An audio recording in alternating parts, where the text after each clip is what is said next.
Já tinha aparecido e você não viu, tá? Então, a hora que eu desligar minha câmera, dá 2 segundos, aí você começa, tá bom? Tudo bem, tudo bem.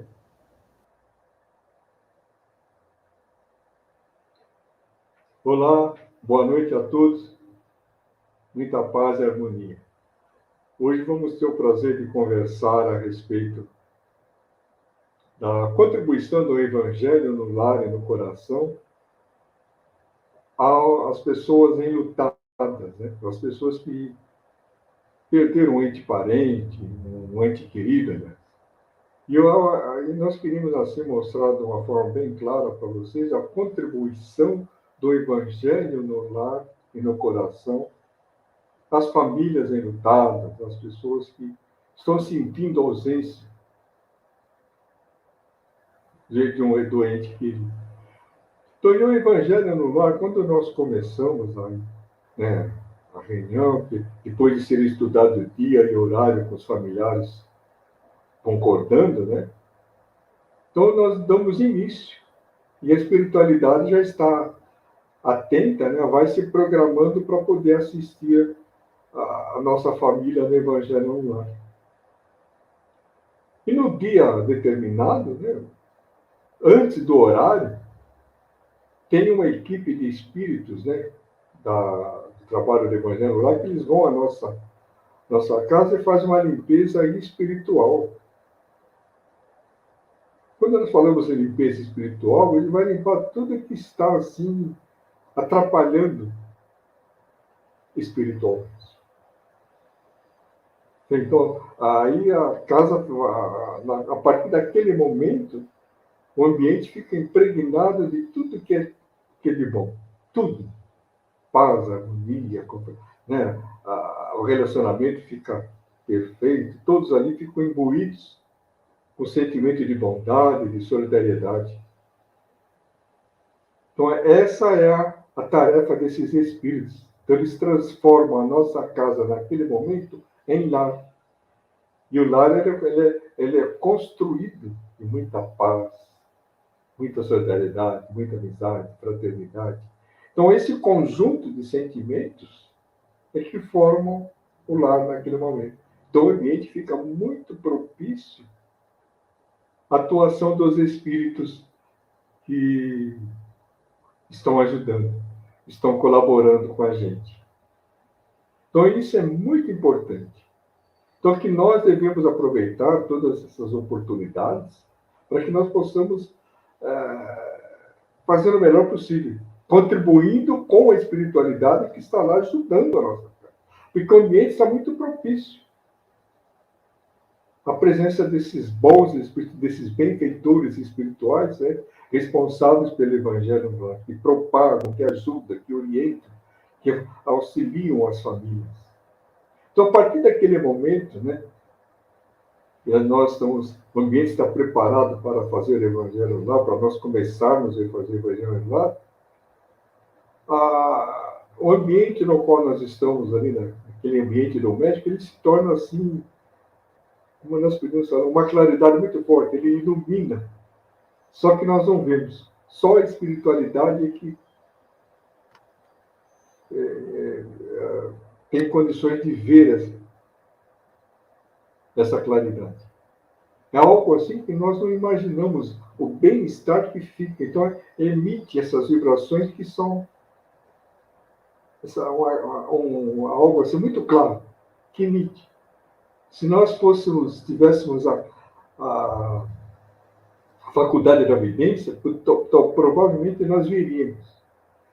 E tem alguns encarnados que observam essa claridade, essa movimentação dos espíritos ajudando, colaborando.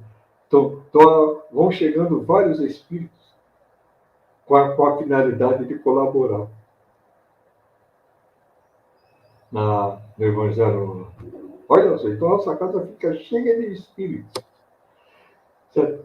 Então, para destacar esse lado espiritual, certa vez nós estávamos na reunião lá da valorização da vida, né, conversando no encontro, falando a respeito do Evangelho lá, e uma pessoa presente, uma senhora muito simpática, inclusive, estava falando que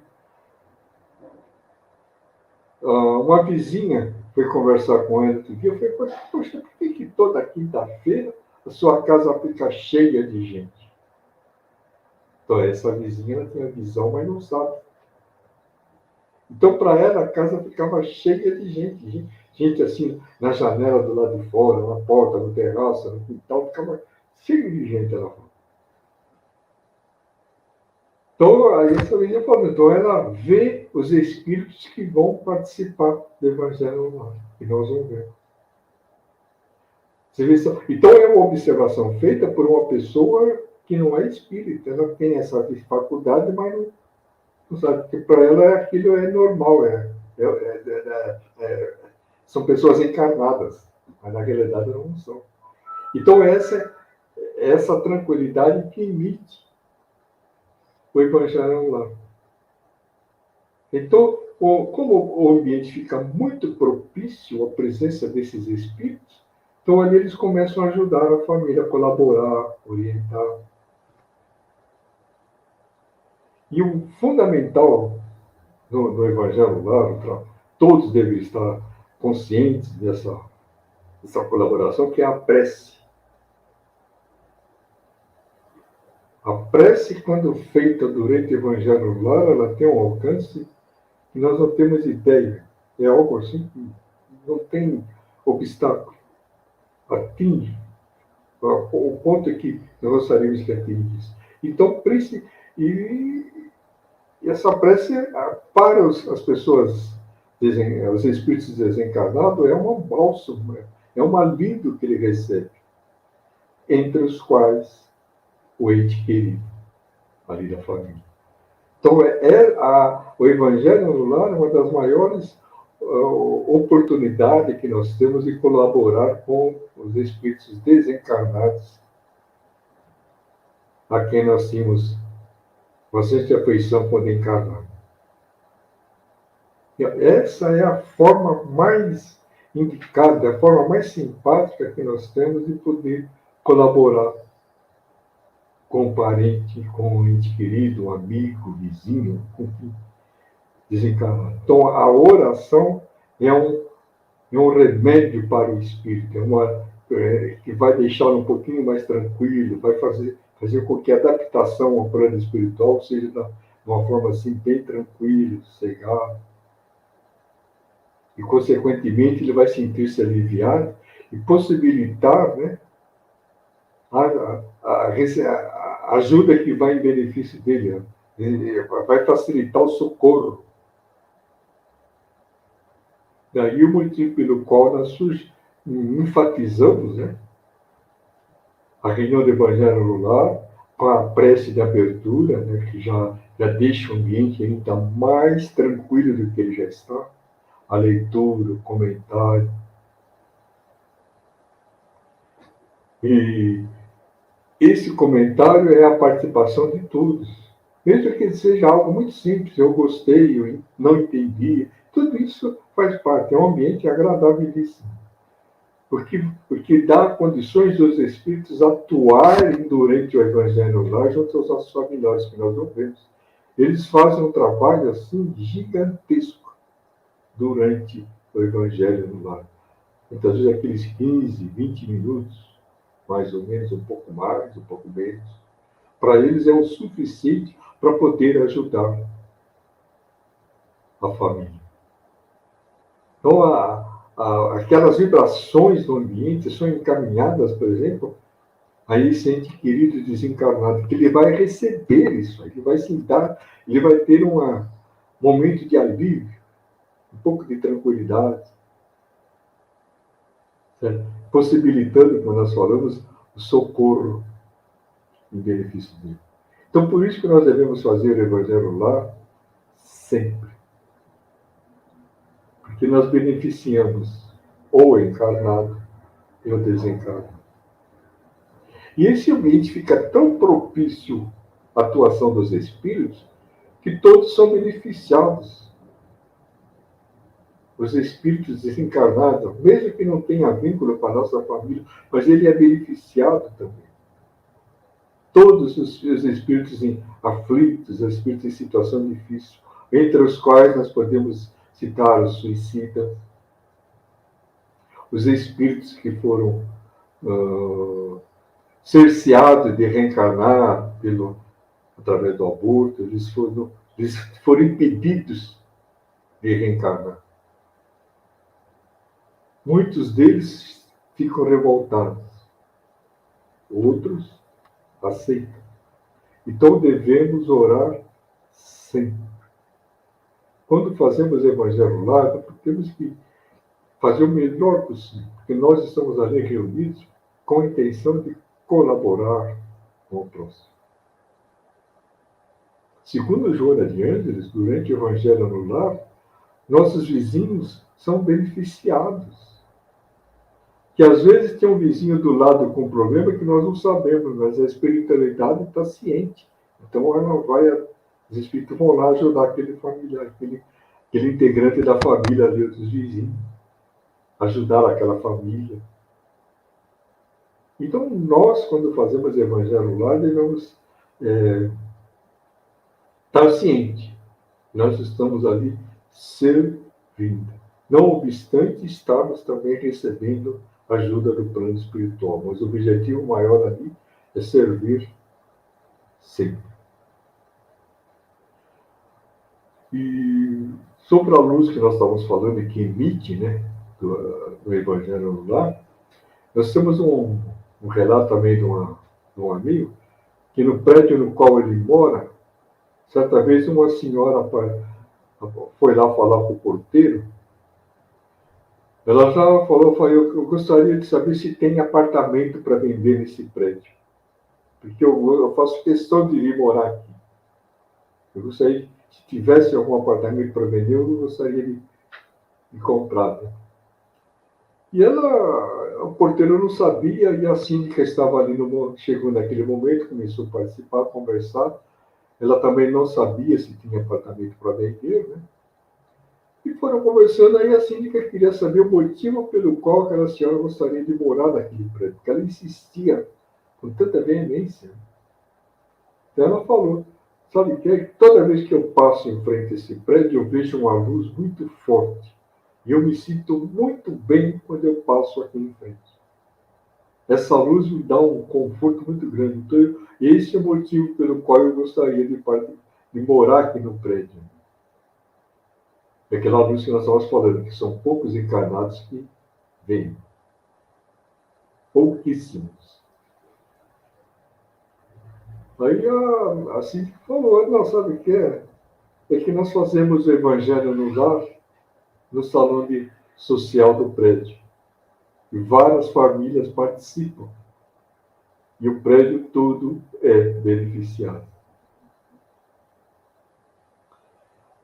E já está falando, depois conversando com esse amigo particular, ele falou que depois começamos a fazer evangelho no lar, lá em conjunto no prédio, muita coisa melhorou lá dentro. A documentação que estava emperrada, estava com problema.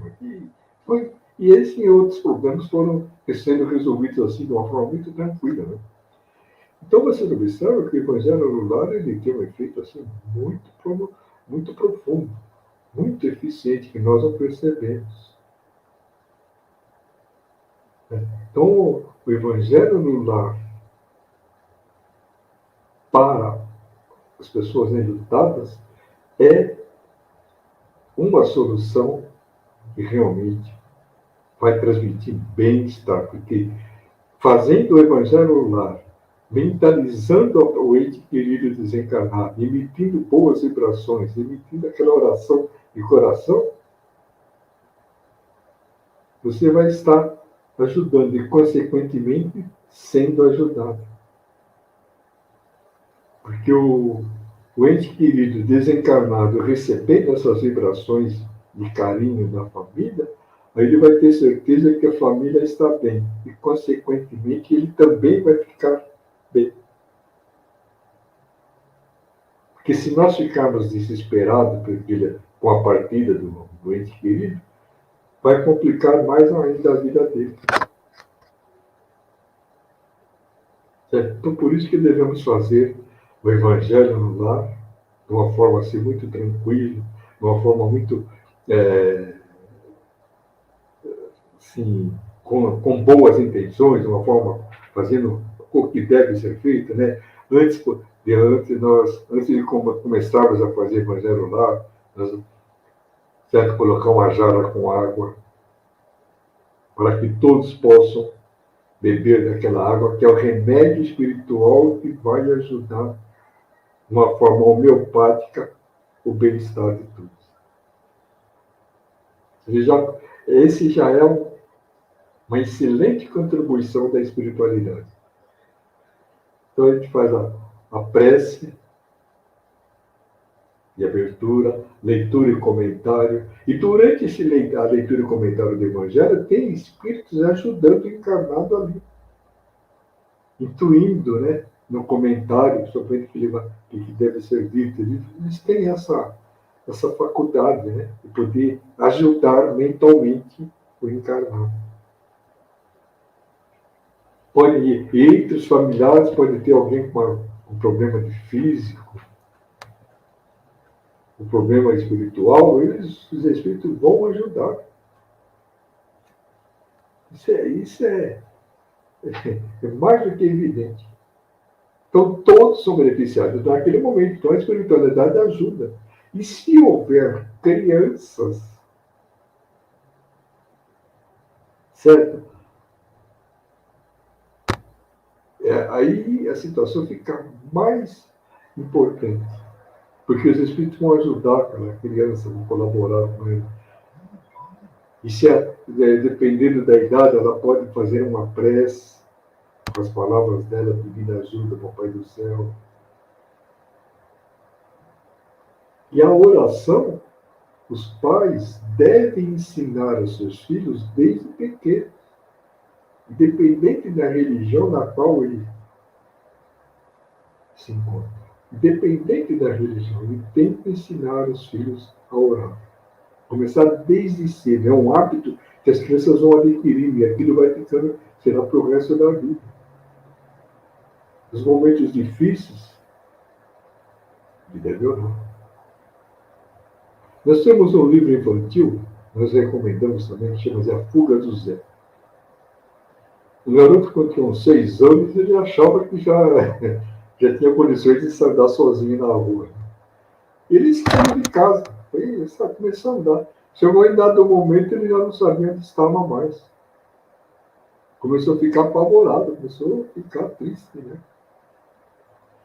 Aí tinha uma praça lá no qual ele estava próximo. Ele foi nessa praça, chegou perto de uma árvore, começou a chorar, ficar preocupado, estava perdido.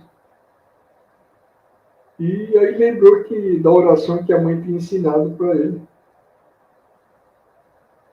Olha só. Então ele começou a orar. Ele orou, tudo. Quando ele abriu os olhos, tinha uma pessoa na frente dele, acho que era um policial, que viu o garoto ali sozinho e foi lá conversar com ele. O que você está fazendo aqui? É que eu estou perdido, eu não sei para onde fica a minha rua, que eu moro. Como é que vocês lembram o nome da rua? Ele lembrava, né? E o policial conhecia. Então levou o garoto até a casa da família. E embaixo, na capa do livro, está assim: a importância da oração. Então, o livro que nós recomendamos é A Fuga do Zé, é da Federação Espírita do Rio Grande do Sul. É ótimo esse livro. Nós estamos enfatizando essa parte de orações, o ensino da oração às crianças, mas quando eles chegar na fase adulta, eles ficaram bem. Quando houver alguma desencarnação na família de um ente querido, ele, em vez de ficar preocupado, ele vai ajudar, porque ele vai orar. Ele sabe que a oração que ele está fazendo é para o espírito daquele ente querido dele. Ele já aprendeu. Daí o motivo pelo qual a recomendação para a criança participar do Evangelho lá e evangelização infantil. Isso é muito importante, que vai ajudar no futuro.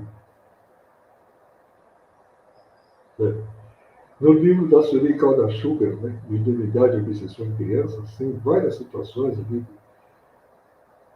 com as crianças. Tem crianças com tendência a suicídio, obsessão infantil, crianças que com transtorno noturno. Enfim, tem uma série de problemas. Ela cita no livro. E a contribuição para, nesse caso das crianças, todas essas situações, ela cita Evangelho no lar, evangelização infantil. Frequência às reuniões doutrinárias da Casa Espírita, passe e água fluida. E o bons exemplos dos pais. Porque um ambiente estando propício, a criança vai ficar bem.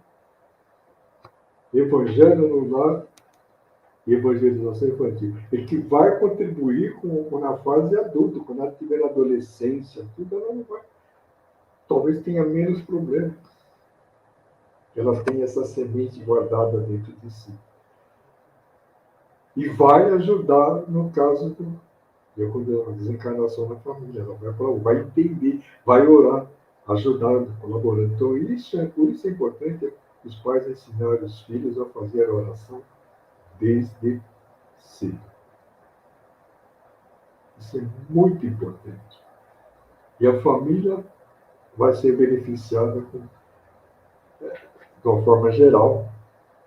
A espiritualidade está ali para colaborar, orientar, certo? Em todos os setores. Então, o Evangelho no lar é uma excelente contribuição ao ente querido desencarnado. As pessoas enlutadas, né, a família enlutada, ela devem se reunir e fazer uma oração. É a melhor maneira de. Se você ficar chorando, ficar lamentando, ficar achando que a vida vai acabar, só vai prejudicar o ente querido desencarnado. Então temos que fazer a oração. E o Evangelho no lar oferece essa oportunidade de nós colaborarmos de forma efetiva. Colaborarmos de uma maneira assim, muito simpática com os entes queridos. Então, nós recomendamos a prática do Evangelho no lar aos enlutados. Se não faz, procure uma orientação, uma casa espírita, que você será orientado a fazer Evangelho no lar. Independente de você ser espírita, o importante é você ter o prazer de fazer a oração em família com todos. Esse é o objetivo do Evangelho no lar, não é angariar espírita ou fazer com que a pessoa se converta ao espiritismo. Não é nada disso, é só esclarecer. Nossa intenção é ajudar, independente da religião na qual você se encontra. Se você quer fazer Evangelho no lar e é católico, siga as leituras católicas, evangélicas, ou que você, a religião na qual você estiver. O importante é a oração em família. Isso é muito importante, isso é fundamental para o bem-estar da família, para o bem-estar de todos. Como nós falamos, havendo crianças, elas têm que participar. Inclusive, Emmanuel recomenda que a criança tem que participar do Evangelho no lar antes de nascer.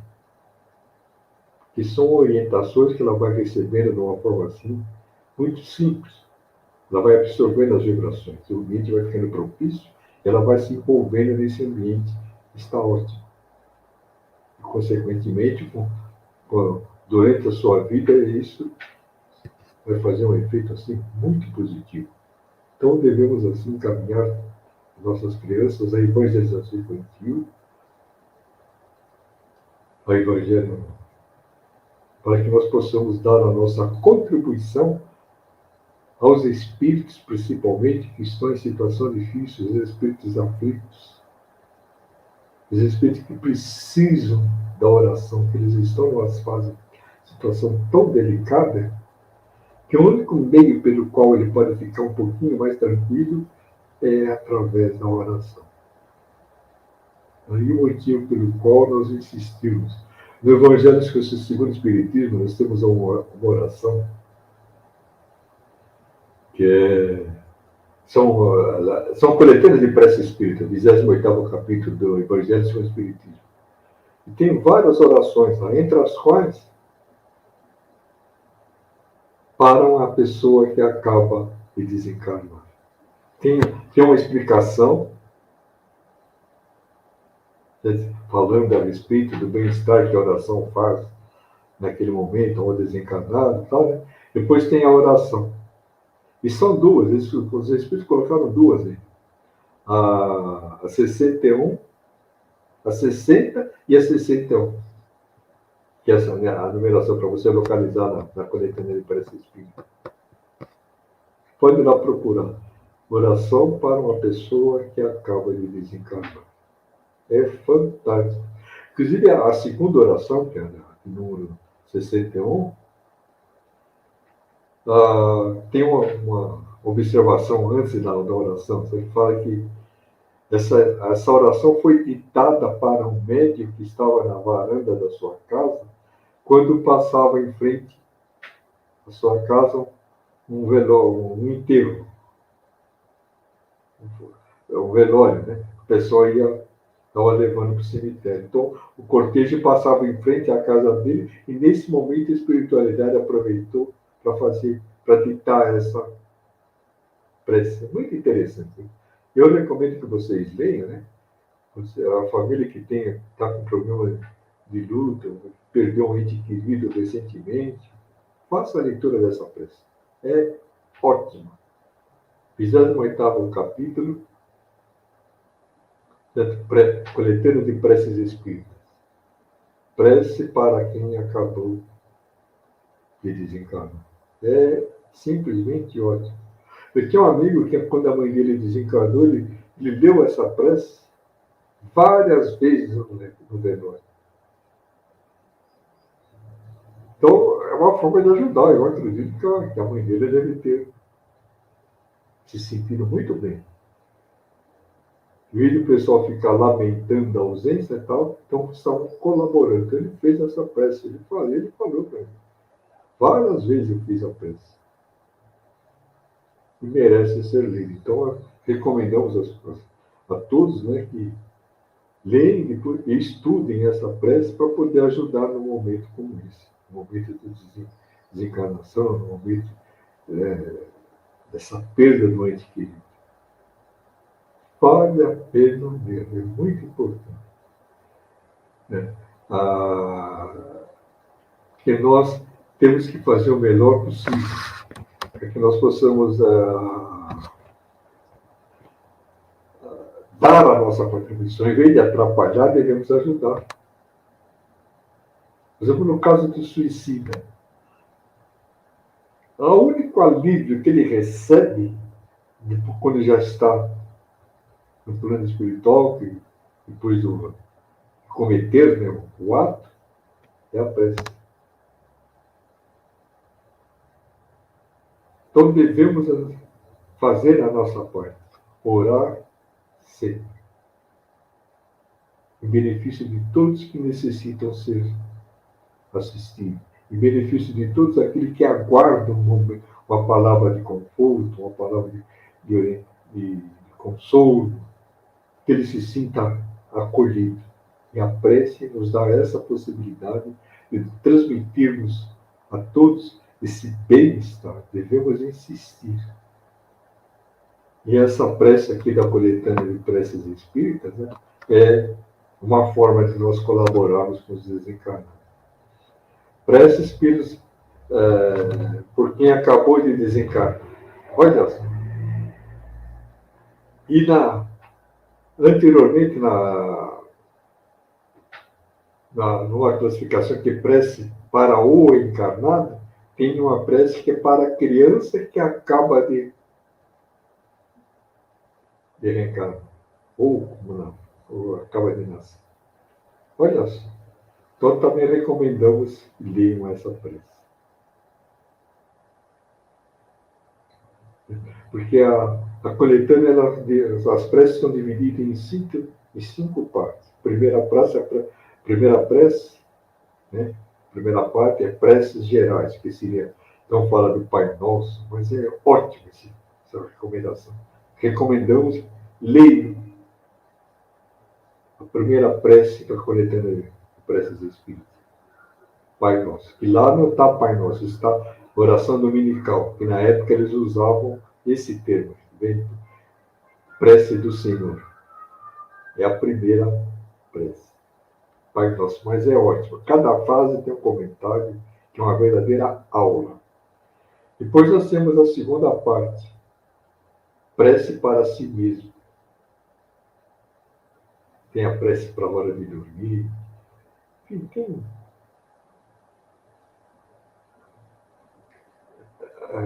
É ótimo. Vale a pena a prece para a hora de dormir. A prece número 39. Então, e essa é a segunda parte. Depois vem a terceira parte, é prece para o encarnado. Até aí a quarta classificação é prece para o desencarnado. E a segunda, e a última, quinta e última parte é prece para os doentes e obsediados. Mas é simplesmente ótimo, é um tesouro que, infelizmente, poucas pessoas têm conhecimento. Pouquíssimas pessoas têm conhecimento desse capítulo. E ele tem, todas as preces são uma síntese da doutrina espírita. Daí o motivo pelo qual nós estamos insistindo para que leia. E principalmente a prece, né? Prece número 60, que é prece para a pessoa que acabou de desencarnar. É uma forma de ajudar. Nós, tem a família que está com luto, a família que está precisando ser amparada, ser consolada, ser orientada, ser acolhida. Né? Essa prece oferece essas condições de ele ficar bem. Ele vai estar colaborando com o ente querido e, consequentemente, consigo mesmo. Então, nós queremos, então, agradecer essa oportunidade de estarmos com vocês, para que nós possamos fazer o melhor possível. Esperamos que todos tenham gostado, e nós gostamos muito de falar com vocês. Nosso muito obrigado e até uma próxima oportunidade.